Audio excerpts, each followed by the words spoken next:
buenas tardes. Contento de recibirte hoy y felicitarte por la idea de este programa, porque creo que es importante, ¿no?, el enfoque que pretendés darle a este nuevo emprendimiento. Realmente te deseo lo mejor y creo fundamentalmente que este tipo de empresas hay que apoyarlas, desde el lado que se pueda, pero apoyarlas siempre. Bueno, no, yo no soy nacido en Patagonia, yo nací en Médanos, es un pequeño pueblo que está en el distrito de Villarino, cerquita de Bahía Blanca, y a los 15, 16 años me vine acá y llevo, bueno, más de 45 años viviendo aquí en Patagones, de los 61 que tengo, así que soy maragato por elección, ¿no? Porque vine a estudiar en su momento, vine a estudiar educación física en la década del 70, una década muy importante desde lo político, desde lo social, desde lo cultural, por todo lo que estaba sucediendo en el país.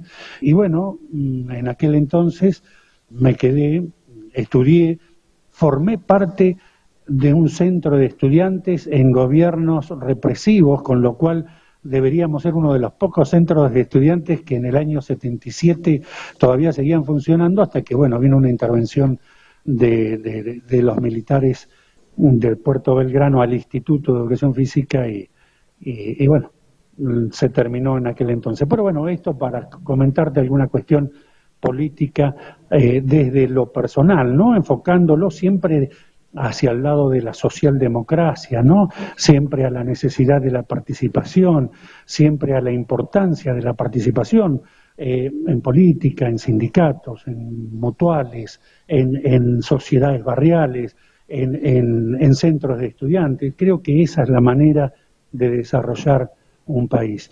Y bueno, conocí a quien hoy es mi mujer, en esa época también, y bueno, obviamente que el amor hizo lo que correspondía, ¿no? Me quedé ahí, a partir de ahí nacieron mis 3 hijos y hoy mi nieto, también aquí en el distrito de Patagones, y bueno, mis raíces obviamente ya están totalmente afincadas en esta ciudad y en este distrito del sur de la provincia de Buenos Aires. ¿Pudo terminar esta carrera o eligió otra? No, sí, terminé, ejercí y me jubilé como docente. Los últimos años fui vicedirector de la Escuela Islas Malvinas hasta el año 2013 y ahí me jubilé. Y bueno, después de la jubilación hubo un periodo en el cual obviamente siempre he sido una persona que me he estado moviendo y bueno, el estar como jubilado quieto no era para la filosofía que yo siempre había puesto en marcha sobre mi vida y bueno, entre una y otra cosa en el comité empezamos a charlar, a trabajar y empezamos a delinear las posibilidades de conformar una nueva lista ya por el 2014, 2015, una nueva lista de comisión de comité y ahí empecé nuevamente a trabajar. Luego obviamente nació la posibilidad de esta concejalía, trabajo que obviamente estoy haciendo ad honorem porque sigo siendo jubilado del IPS como docente y bueno, obviamente tengo nada más que una compensación de gastos, pero estoy haciendo esto porque realmente me gusta, porque realmente lo siento, porque realmente creo que todos los argentinos de una manera u otra tenemos que participar, porque si no, si nos quedamos afuera, siempre estamos en la cómoda, criticando, diciendo esto está mal, esto está bien, pero no estamos ni siquiera aportando ideas como para poder salir adelante. En este sentido me parece que el ejercicio de la política y de la política bien entendida, yo creo que es muy necesario para todos los argentinos en general. Y creo que de a poquitito tenemos que ir quitando este mito de que todos los políticos son corruptos, de que todos los políticos vienen a llenarse los bolsillos.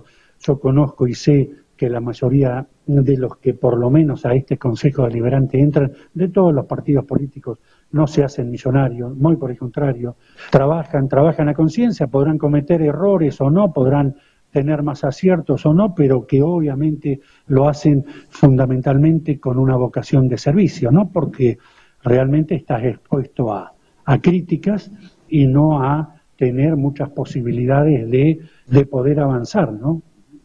Julio, ¿por qué el radicalismo? ¿O ya venía con esta impronta de la UICR en sus venas? Sí, venía algo en las venas, ¿no? Mi familia, mis padres, mis tíos, allá en el distrito de Villarino, y después cuando ya estoy viviendo aquí en la zona, a partir de la década del 80, el golpe de Estado, las insinuaciones de determinados partidos políticos, quien más me hacía obviamente mella en esa época era obviamente la Unión Cívica Radical.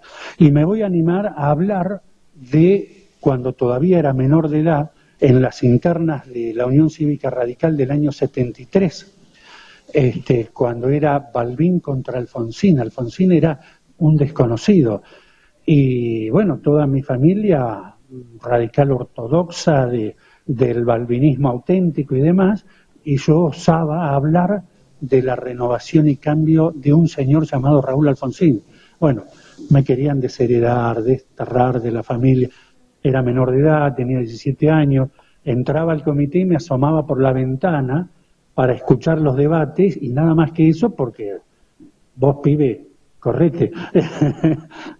Así que, bueno, ya desde esa vez la cuestión me fue llevando, y obviamente en el 82 cuando ya sale y cuando en aquella interna era de la Rúa Alfonsín, obviamente empecé a trabajar en función de esto y obviamente me enamoré de esta causa, me enamoré de esta sensación que este hombre brindaba hacia la socialdemocracia. Y no lo digo ahora, mucha gente lo reivindica, Raúl Alfonsín, lo dije hasta en los peores momentos, cuando en el 89 la hiperinflación no nos dejaba trabajar, no nos dejaba avanzar como sociedad. Yo creía que habíamos perdido, y estoy seguro, y el tiempo me dio la razón, de que perdimos una oportunidad histórica con Raúl Alfonsín, cuando realmente desde distintos sectores políticos, gremiales, sociales y culturales se torció esa voluntad de trabajar en función de la sociedad, en función de que todos participemos,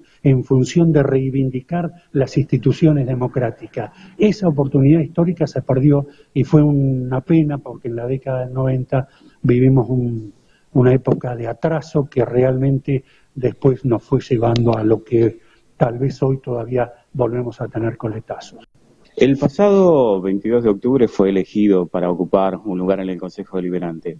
¿Por qué juró y cuáles son sus expectativas en el Consejo Deliberante para este año?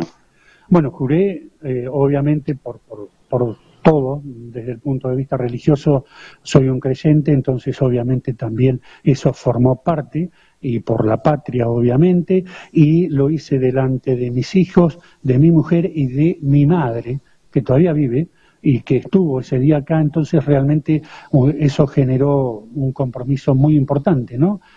Hacia los míos, que obviamente que en la etapa anterior vieron que esta exposición también de alguna manera gastaba a la familia, no una elección personal, hacía que la familia también pagara alguna pequeña consecuencia al respecto.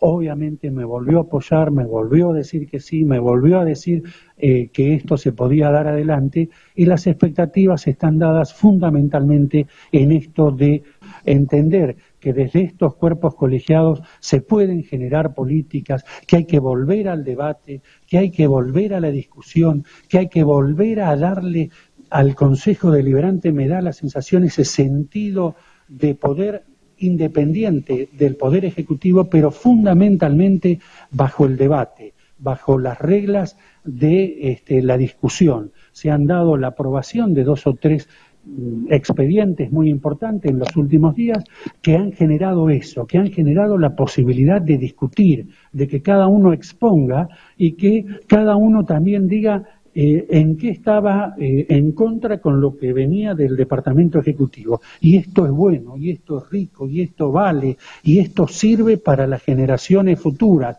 y esto es lo que tenemos que sembrar. Y me parece que de alguna manera en el partido uno lo que pretendemos es esto, ¿no?